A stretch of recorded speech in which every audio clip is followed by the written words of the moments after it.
शिव बाबा याद है ना। ओम शांति। 19 जून 2024 के ईश्वरीय महावाक्य पहले सुनते हैं मुरली के मुख्य पॉइंट्स। बाबा ने कहा, टाइम वेस्ट नहीं करो, तुम्हें तो सबका कल्याण करना है। उमंग होना चाहिए, मैं सबसे जास्ती सर्विस करूं, याद की यात्रा में जास्ती दौड़ी पहनूं। तुम्हें तीनों प्रकार से सर्विस करनी है, स्थूल सेवा, सूक्ष्म सेवा व मूल सेवा। अपने को आत्मा समझो, बाप को याद करो, चक्र फिराओ, औरों की सर्विस कर आप समान बनाते रहो। बाबा ने कहा, जो बहुतों की सेवा करते हैं, कांटों को फूल बनाते हैं, ऐसे बच्चों पर बाप का बहुत लव रहता है। तुम्हें तो अबलाओं की, गरीबों की, भीलनियों की, सबकी सेवा करनी है। घर में नौकर चाकर आदि जो भी हैं, उनको भी बाप की पहचान देनी है। बड़ी सर्विस करने वालों को प्राइज़ भी बड़ी मिलती है। यह 5 भूत बड़े तीखे हैं, इसलिए तुम्हें बड़ा सावधान रहना है। इन भूतों ने ही तुमको कंगाल बनाया है, बहुत पीड़ित किया है। और लास्ट में बाबा ने कहा, तुम्हारे अंदर कोई भी अवगुण नहीं होना चाहिए। अगर है तो बाप को दान में दे दो। चोरी की आदत तो बहुत बुरी होती है। देह अभिमान आया चोरी आदि की तो पद भ्रष्ट हो जाएगा। शिव बाबा के भंडारे से कोई चीज़ बगैर पूछे नहीं उठानी, हाथ भी नहीं लगाना चाहिए, क्योंकि अगर आदत पड़ जाती है तो फिर कभी छूटती नहीं। अब सुनते हैं महावाक्यों को विस्तार से।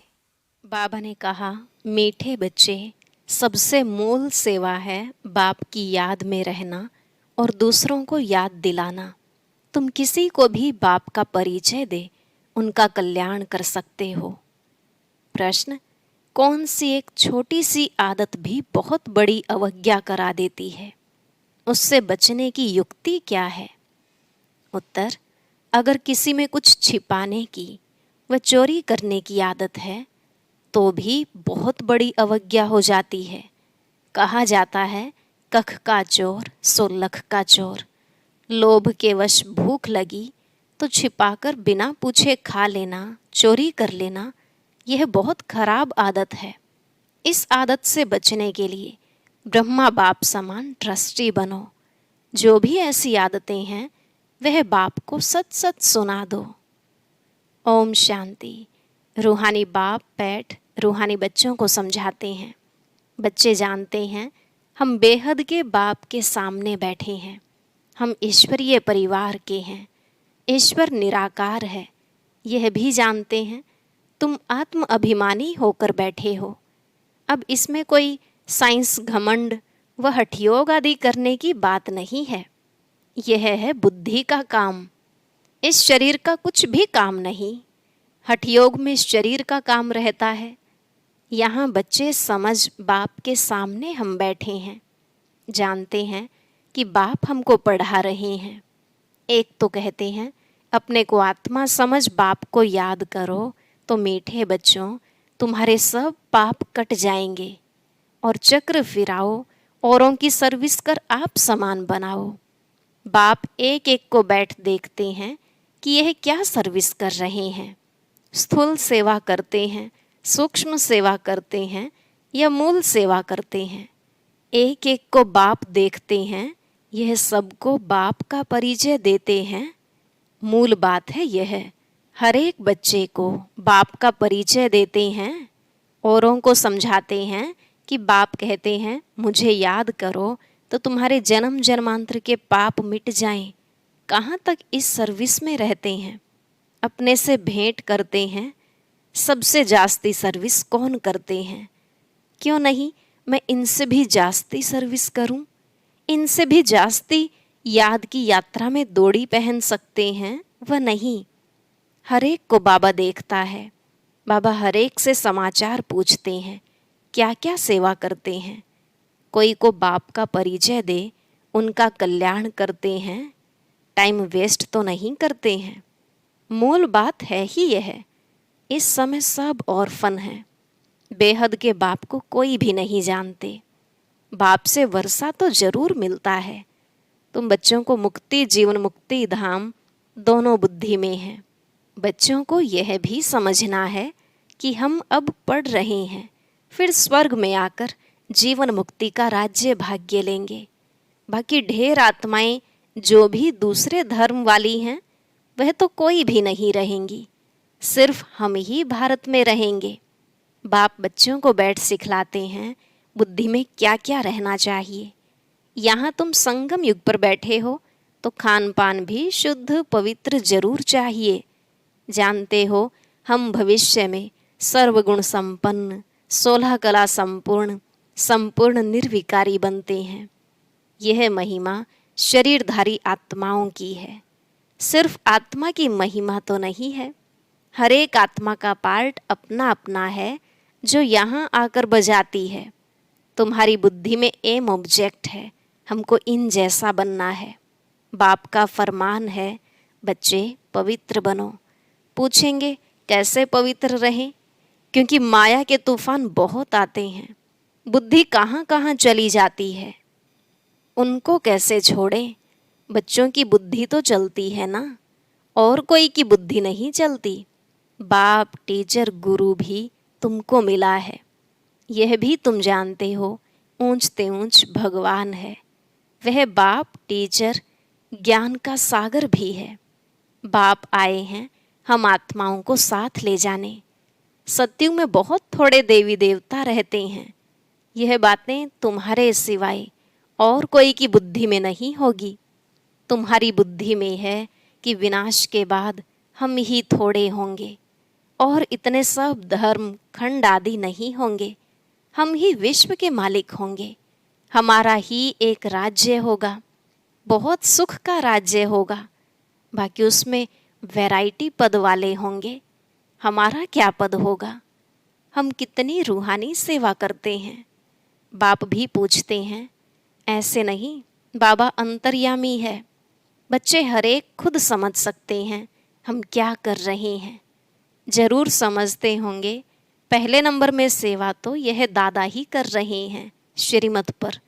घड़ी घड़ी बाप समझाते हैं, मीठे मीठे बच्चे अपने को आत्मा समझो, देह अभिमान छोड़ो। आत्मा कितना समय समझते हैं, यह पक्का करना है हम आत्मा हैं। बाप को याद करना है, इनसे ही बेड़ा पार होता है। याद करते करते पुरानी दुनिया से नई दुनिया में चले जाएंगे। अभी बाकी थोड़ा समय है, फिर हम अपने सुख धाम में चले जाएंगे। मुख्य रूहानी सेवा है सबको बाप का परिचय देना। यह है सबसे सहज बात। स्थूल सर्विस करने में, भोजन बनाने में, भोजन खाने में भी मेहनत लगती है, इसमें तो मेहनत की कोई बात नहीं। सिर्फ अपने को आत्मा समझना है। आत्मा अविनाशी, शरीर विनाशी है। आत्मा ही सारा पार्ट बजाती है। यह शिक्षा बाप एक ही बार आकर देते हैं, जबकि विनाश का समय होता है। नई दुनिया है ही देवी देवताओं की, उसमें जरूर जाना है। बाकी सारी दुनिया को शांति धाम जाना है। यह पुरानी दुनिया रहेगी नहीं। तुम नई दुनिया में होंगे तो पुरानी दुनिया की याद होगी? कुछ भी नहीं। तुम स्वर्ग में ही होंगे, राज्य करते होंगे। यह बुद्धि में रहने से खुशी होती है। स्वर्ग को अनेक नाम दिए जाते हैं, नर्क को भी अनेक नाम दिए हुए हैं। पाप आत्माओं की दुनिया, हेल, दुख धाम। अभी तुम बच्चे जानते हो बेहद का बाप एक ही है, हम उनके सिकिलधे बच्चे हैं। तो ऐसे बाप से लव भी बहुत होना चाहिए। बाप का भी बहुत लव है बच्चों में, जो बहुत सेवा करते हैं, कांटों को फूल बनाते हैं। मनुष्य से देवता बनना है ना, बाप खुद नहीं बनते हैं, हमको बनाने आए हैं। तो अंदर में बहुत खुशी होनी चाहिए। स्वर्ग में हम कौन सा पद पाएंगे, हम क्या सेवा करते हैं। घर में नौकर चाकर हैं, उनको भी पहचान देनी चाहिए। जो खुद कनेक्शन में आते हैं उनको शिक्षा देनी चाहिए। सबकी सेवा करनी है ना, अबलाओं की, गरीबों की, भीलनियों की। गरीब तो बहुत हैं, वह सुधर जाएंगे। कोई पाप आदि नहीं करेंगे, नहीं तो पाप कर्म करते रहेंगे। देखते हो झूठ चोरी भी कितनी है, नौकर लोग भी चोरी कर लेते हैं। नहीं तो घर में बच्चे हैं, ताला क्यों लगाएं? परंतु आजकल के बच्चे भी चोर बन पड़ते हैं, कुछ न कुछ छिपाकर उठा लेते हैं। किसको भूख लगती है तो लालच के कारण खा लेते हैं। लोभ वाला जरूर कुछ चोरी कर खाता होगा। यह तो शिव बाबा का भंडारा है, इसमें तो पाई की भी चोरी नहीं करनी चाहिए। ब्रह्मा तो ट्रस्टी है, बेहद का बाप भगवान तुम्हारे पास आया है। भगवान के घर में कभी कोई चोरी करता होगा? स्वप्न में भी नहीं। तुम जानते हो ऊंचते ऊंच है शिव भगवान, उनके हम बच्चे हैं तो हमको दैवी कर्म करने चाहिए। तुम चोरी करने वालों को भी जेल में जाकर ज्ञान देते हो, यहाँ क्या चोरी करेंगे? कभी आम उठाया, कोई चीज़ उठाकर खाई, यह भी चोरी है ना? कोई भी चीज़ बिगर पूछे उठानी नहीं चाहिए, हाथ भी नहीं लगाना चाहिए।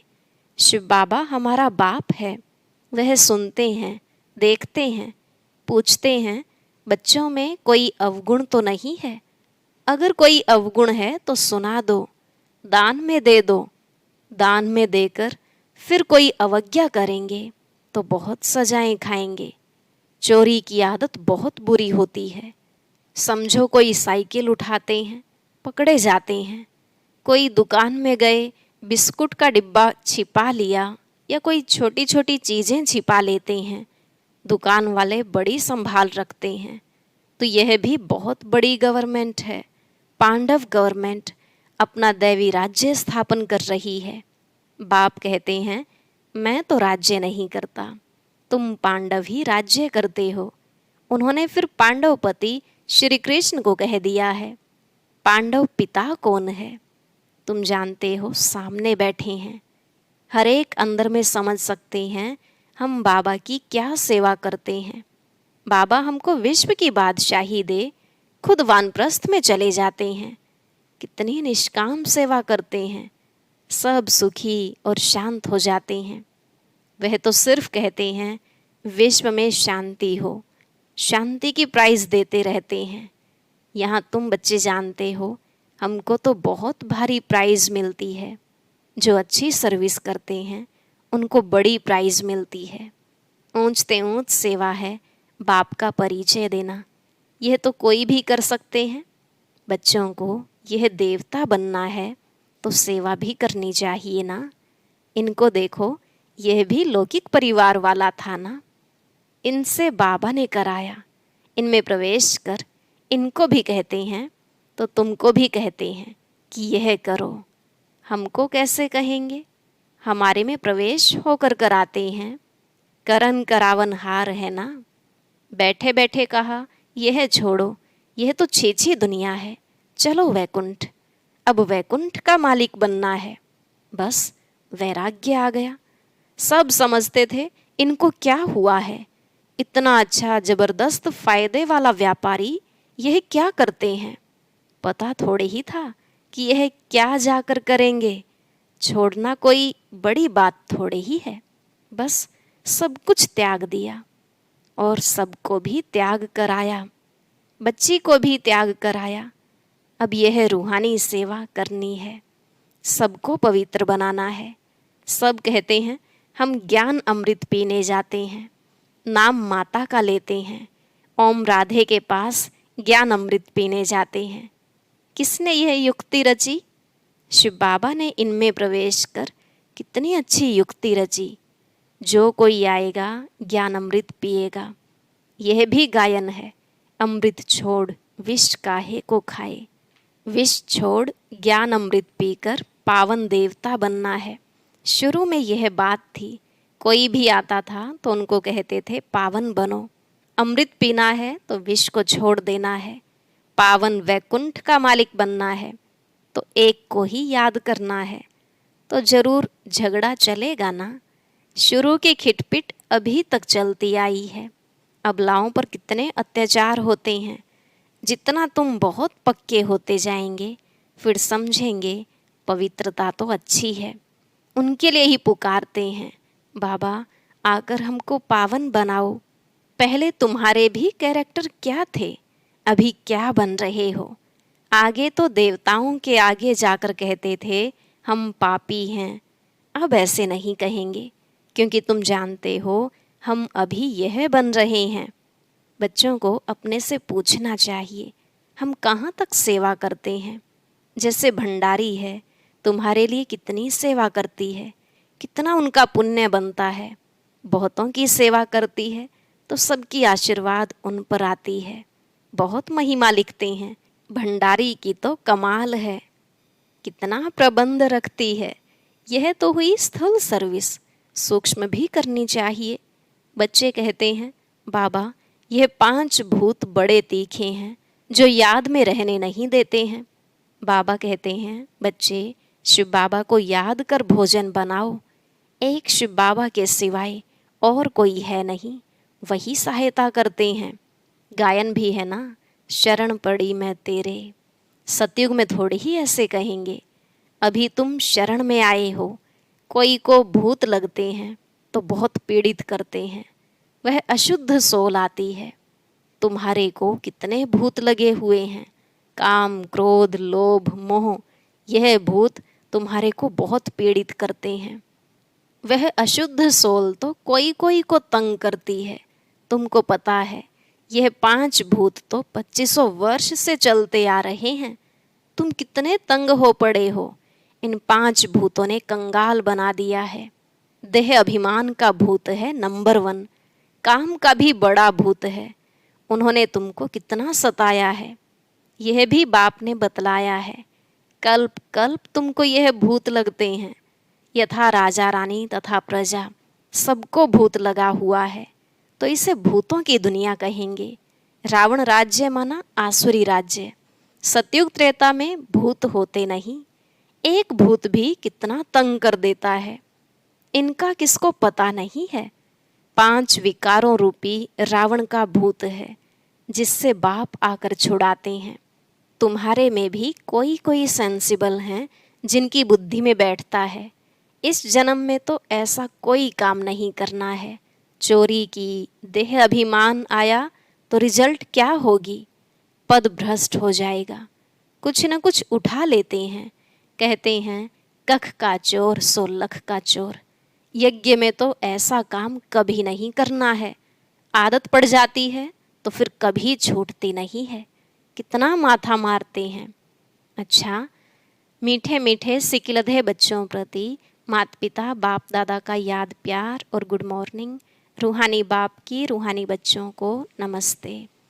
रूहानी बच्चों की रूहानी बाप दादा को नमस्ते नमस्ते, गुड मॉर्निंग। शुक्रिया बाबा, शुक्रिया। धारणा के लिए मुख्य सार। पहला पॉइंट, स्थूल सेवा के साथ साथ सूक्ष्म और मूल सेवा भी करनी है। सबको बाप का परिचय देना है, आत्माओं का कल्याण करना, याद की यात्रा में रहना, यह है सच्ची सेवा। इसी सेवा में बिजी रहना है, अपना समय वेस्ट नहीं करना है। दूसरा, सेंसिबल बन 5 विकारों रूपी भूतों पर विजय प्राप्त करनी है। चोरी व झूठ बोलने की आदत निकाल देनी है। दान में दी हुई चीज वापस नहीं लेनी है। वरदान, शरीर की व्याधियों के चिंतन से मुक्त, ज्ञान चिंतन व स्वचिंतन करने वाले शुभ चिंतक भव। शरीर की व्याधियों के चिंतन से मुक्त, ज्ञान चिंतन व स्वचिंतन करने वाले शुभ चिंतक भव। बाबा ने कहा, एक है शरीर की व्याधि आना, एक है व्याधि में हिल जाना। व्याधि आना यह तो भावी है, लेकिन श्रेष्ठ स्थिति का हिल जाना यह बंधन युक्त की निशानी है। जो शरीर की व्याधि के चिंतन से मुक्त रहे, स्वचिंतन ज्ञान चिंतन करते हैं, वही शुभ चिंतक हैं। प्रकृति का चिंतन ज़्यादा करने से चिंता का रूप हो जाता है। इस बंधन से मुक्त होना, इसको ही कर्मातीत स्थिति कहा जाता है। स्लोगन, स्नेह की शक्ति समस्या रूपी पहाड़ को पानी जैसा हल्का बना देती है। स्नेह की शक्ति समस्या रूपी पहाड़ को पानी जैसा हल्का बना देती है। ओम शांति। जो आत्माएं बाबा के सिर का ताज हैं, उनकी क्या निशानियां होंगी? हर एक अपनी स्थिति की जांच स्वयं ही कर सकता है, लेकिन कैसे, यह जानने के लिए सुनते हैं आज का अव्यक्त ज्ञान मोती।